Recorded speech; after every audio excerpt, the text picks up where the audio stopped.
মুহূর্তে আসমান থেকে নূরের ঝলক নিয়ে আসবেন জিব্রাইল আলাইহিসসালাম। তার হাতে একটি ছোট পাত্র, ভেতরে স্বচ্ছ এক তরল পানি। তিনি সেই তরল ঢেলে দেবেন সেই বিশাল অগ্নিখণ্ডের উপর।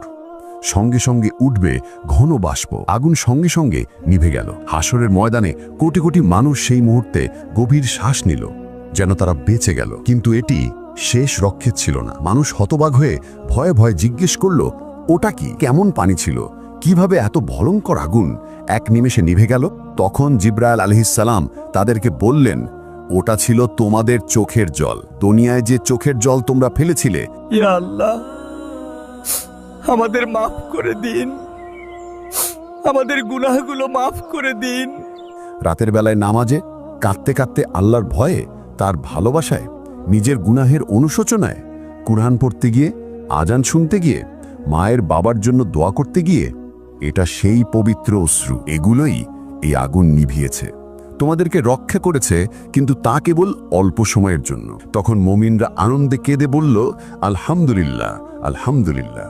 আর কাফেররা ভয়ে কাঁপতে শুরু করবে আরও বেশি, কারণ তাদের কোনো অস্ত্র নেই, ফলে তাদের রক্ষাকারীও নেই। অতঃপর হিসাবের সময় এসে গেল। নাম ধরে ডাকা হচ্ছে একে একে। যার নাম ডাকা হয় সে কাঁপতে কাঁপতে আল্লাহর সামনে আসে। ভয়ে হৃৎপিণ্ড ফেটে যাওয়ার মতো অবস্থা, শ্বাস বন্ধ হয়ে আসে। মহান আল্লাহ তার হাতে দেন হিসাবের বই। যে সৎকর্ম করেছে তার বই দেওয়া হয় ডান হাতে। সে আনন্দে বলে ওঠে, নাও পড়ো আমার হিসাব, আমি সতর্ক ছিলাম, আমাকে হিসাব দিতে হবে। আর যে মন্দ কর্ম করেছে তার বই দেওয়া হয় বাম হাতে, পেছন দিক থেকে। সে উন্মাদ হয়ে চিৎকার করে ওঠে, হায় আফসোস, যদি আমাকে বইটা না দেওয়া হতো, যদি আমি আমার হিসাব না জানতাম। তখন মানুষ ভয়ে হতাশায় মিথ্যা বলল, ইয়া রব, আমি কিছুই করি নাই। ইয়া রব, আমি জানতাম না। ইয়া রব, আমি নির্দোষ। ইয়া রব, এটা আমার ছিল না, আমি খেয়াল করিনি। তখন আল্লাহ বললেন, মিথ্যা বলো না, তোমরা সত্য লুকাতে পারবে না। সবকিছু লেখা আছে, সবকিছু সংরক্ষিত আছে। তখন হঠাৎ মানুষের মুখ সিল করে দেওয়া হলো, কিন্তু মানুষের হাত কথা বলতে শুরু করলো। মুখ নেই, কিন্তু শব্দ আসে। ইয়া রব, এই হাতে সে টাকা চুরি করেছে। ইয়া রব, এই হাতে সে হারামে হাত দিয়েছে। পা সাক্ষ্য দিল। ইয়া রব, এই পা দিয়ে সে দৌড়ে গিয়েছে গুনাহের পথে। ইয়া রব, এই পা দিয়ে সে যায়নি মসজিদে, বরং সে গিয়েছে অন্যায়ের পথে। চোখ জানালো। ইয়া রব, এই চোখ দিয়ে সে হারামের দিকে তাকিয়েছে।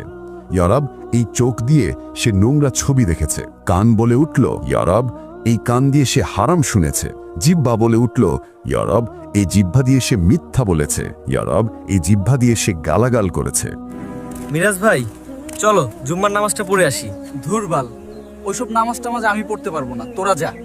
মানুষ হতবাক হয়ে গেল। নিজের অঙ্গ প্রত্যঙ্গই নিজেকে ধোঁকা দিচ্ছে। তারা